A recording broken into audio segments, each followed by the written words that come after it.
Pour les non-inscrits, la parole est à Madame Véronique Besse.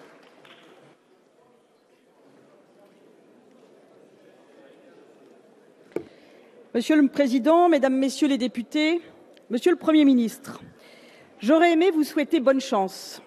J'aurais aimé vous encourager. Comme des millions de Français, j'aurais aimé croire à cette réussite française que nous espérons tous.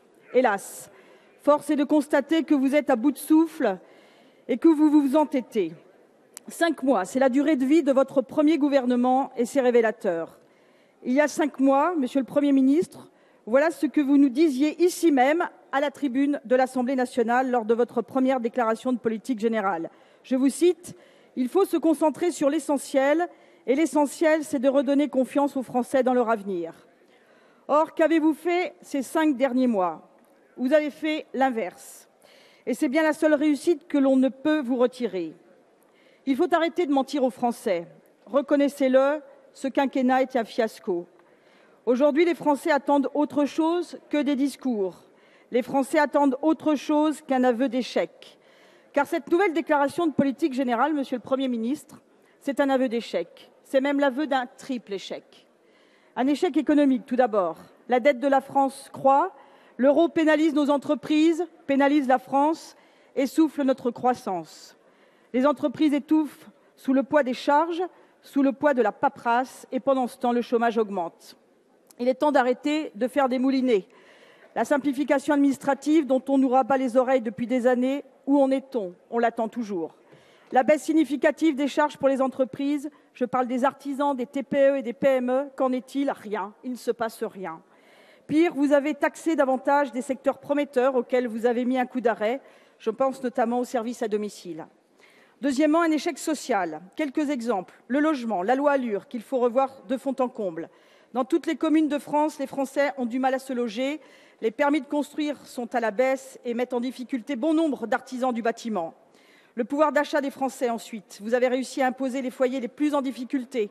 En ce moment même, les services fiscaux sont engorgés parce que beaucoup de Français n'ont pas les moyens de payer.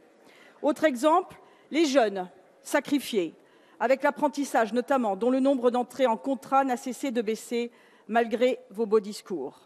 Ça ne s'arrête pas là. La réforme de la dépendance, une fois enlevées les grandes déclarations, les mesures contenues dans le texte sont largement insuffisantes pour relever le grand défi du vieillissement.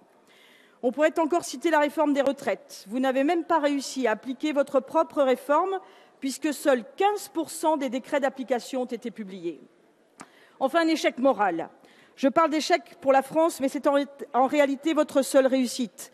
Vous vous êtes attaqué avec succès à tous les repères auxquels les Français sont attachés. Dans les pays en crise, et surtout dans les pays en crise, on a besoin de repères. Or, la première des priorités à laquelle vous vous êtes attelé, ce n'est pas de sortir de la crise, de sécuriser les entreprises ou de développer les emplois. Votre première des priorités aura été de tenter de faire table rase de tous ces repères, de tout remettre en cause. Vous vous êtes attaqué à tous les attachements vitaux des Français. La famille, avec le mariage et l'adoption pour tous, et bientôt la PMA et la GPA pour tous. L'école, en déstructurant la semaine des enfants et en l'imposant autoritairement à toutes les communes. Les parlementaires n'ont même pas été consultés. L'école encore, avec la mise en place de la théorie du genre qui enseigne qu'un garçon n'est pas forcément un garçon et qu'une fille n'est pas forcément une fille. Enfin, la justice et la sécurité. Avec votre projet de loi de prévention de la récidive, vous avez inversé l'échelle des valeurs. Désormais, ce sont les voyous qui deviennent des victimes. Je ne parle pas de la réforme territoriale, 2 pas en avant, 3 pas en arrière, comme d'ailleurs sur beaucoup d'autres sujets. Je ne parle pas non plus de la scène internationale où la France est inaudible, humiliée à la remorque de l'OTAN et des États-Unis. Monsieur le Premier ministre, il faut se concentrer sur l'essentiel, disiez-vous il y a 5 mois. Il faut redonner confiance aux Français. Aujourd'hui, les Français ne vous croient plus, ils ont raison. Leur déception est immense. Par son action, mais aussi par ses comportements, la gauche creuse chaque jour un peu plus le fossé qui sépare les élus des Français. Aujourd'hui, le décalage est sans précédent entre l'action du gouvernement et les attentes des Français. Dans votre propre majorité, d'ailleurs, on ne vous croit plus. Monsieur le Premier ministre, permettez-moi de vous dire que moi, députée, moi, représentante du peuple de France, je ne voterai pas la confiance à votre gouvernement. Monsieur le Premier ministre, le déclin de la France n'est pas une fatalité. La seule solution aujourd'hui qui puisse redonner confiance aux Français, je le demande solennellement au président de la République, c'est la dissolution de l'Assemblée nationale. Il faut redonner la parole au peuple de France. Merci, Madame